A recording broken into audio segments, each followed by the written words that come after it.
สุดท้ายพ่อแม่พี่น้องชาวแกงคอชัยภูมิไปเสิร์ฟมาไว้น้ำกันครับในช่วงในท้ายครับ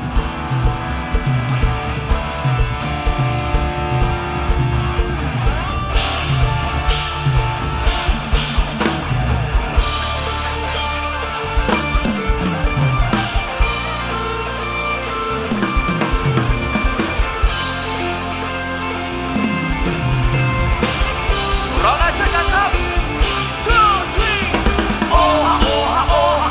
โอ้ฮะโอ้ฮะโอ้โอ้ฮะโอ้ฮะโอ้ฮะโอ้ฮะโอ้ฮะโอ้ฮะโอ้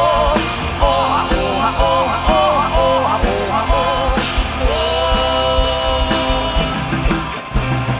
โอ้จะรอแสดงมาถึงปลายแรงก็ร่วงก็ร้อยฝนละมาตกมอโหยก็ถึงเวลาขอป่าขอฝน